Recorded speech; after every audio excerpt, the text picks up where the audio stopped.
जब गुरु यीशु पृथ्वी पर थे, उन्होंने एक कहानी सुनाई। एक जवान आदमी ने अपने पिता से कहा कि संपत्ति से मुझे मेरा हिस्सा दे दीजिए। वह जवान आदमी दूर देश को चला गया और उसने अपने पैसों को गलत कामों में उड़ा दिया।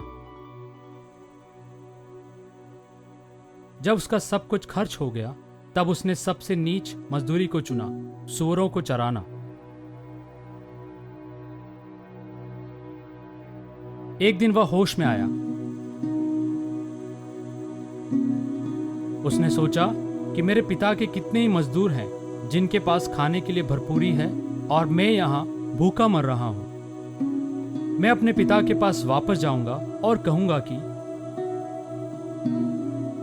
पिताजी, मैंने स्वर्ग और आपके विरुद्ध पाप किया।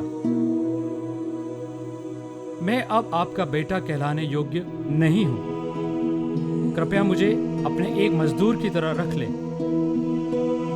तो वह उठकर अपने पिता के पास गया। लेकिन जब वह बहुत दूर ही था, उसके पिता ने उसे देखा और दया से भर गया। वह अपने बेटे के पास दौड़ा और उसे गले लगा लिया और उसे चूमा। बेटे ने पिता से कहा, पिताजी, मैंने स्वर्ग और आपके विरुद्ध पाप किया। मैं अब आपका बेटा कहलाने योग्य नहीं हूं। लेकिन पिता ने अपने नौकरों से कहा, जल्दी से सबसे अच्छा कपड़ा लाओ और इसे पहना दो। उसकी उंगलियों में एक अंगूठी पहनाओ और उसके पैरों में चप्पल डालो।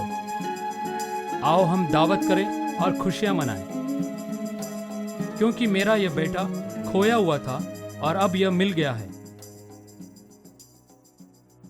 हम सब इस जवान बेटे की तरह हैं। हम सब ने पाप किया और हमारे पिता परमात्मा से दूर हो गए। लेकिन इस बेटे की तरह हम परमात्मा के पास वापस आ सकते हैं। हमें अपने पापों के लिए क्षमा मांगना चाहिए और परमात्मा के पास वापस आए उस जीवन को पाने के लिए जो वह चाहते हैं कि हमारे पास हो, उसके बच्चे होने के नाते।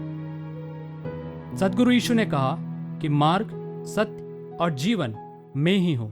मेरे बिना कोई पिता परमात्मा के पास नहीं आ सकता। क्या आप चाहते हैं सद्गुरु यीशु आपको परमात्मा के पास वापस ले चले?